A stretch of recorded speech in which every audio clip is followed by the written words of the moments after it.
My name is Austin Kamada, My name is Quinn Thomas. My name's Sal Richter. and our presentation was on climate wars, which is the going problem of climate change in the earth and how we're going to try and solve it. So first off, we have a quote from Barack Obama, former president, who basically said that climate change is the one issue that's going to define the century, the current century we're living in, more than any other thing. And it's an urgent threat, and it's something that has to be dealt with, and it's something that a lot of people aren't dealing with.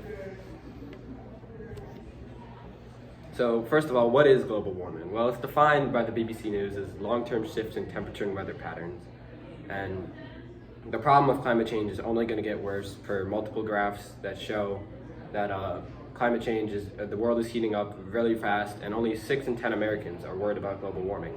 So people aren't really pressing the panic button about considering a new lifestyle and a new surface on which to live in, and they really should be, because it's a huge problem. So how are we going to approach this problem? How are we going to attack this problem? Well, obviously a lot of the world powers view this as a pressing problem. And to avoid this doom, we have to get away from the surface of the earth. So we have to go somewhere else, whether that be further in the land, deep into the sea, or onto another planet. We have to go somewhere else because it's getting a lot worse. And so Elon Musk said it's the biggest threat that humanity faces today. So to search for prosperity beyond known boundaries, we have to understand that the world is not enough. We're burning more resources than pretty much every single country in the world, every single big country is burning more resources than the world can hold. And so luckily for us, spaceflight is becoming a lot easier, it's becoming a lot more advanced, and we're exploring a lot more of the ocean.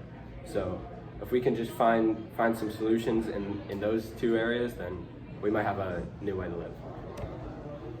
So the first solution that we would talk about would be expanding in outer space. And it would be considered going to a different planet or having things like the ISS, but more advanced, so where more people can live on it.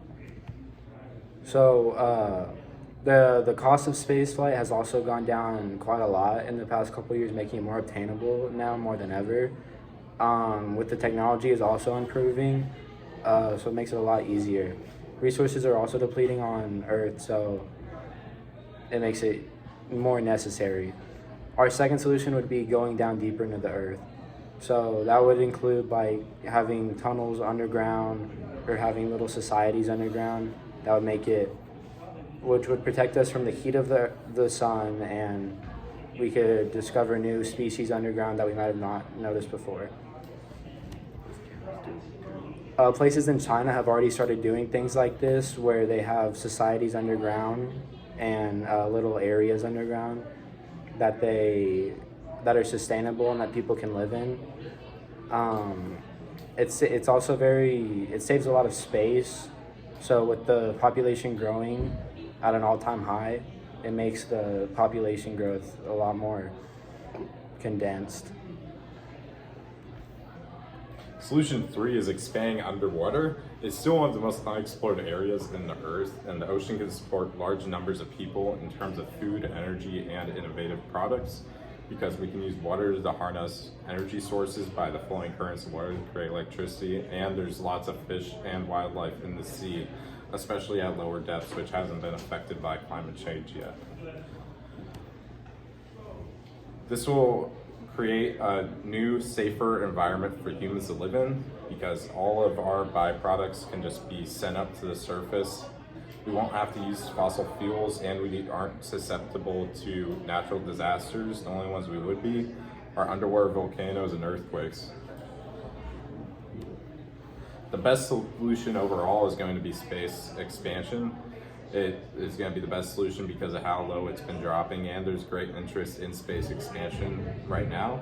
There's more spaceflight missions taking place, and there's plans to start colonies on the moon coming up in the coming years, and as well on Mars.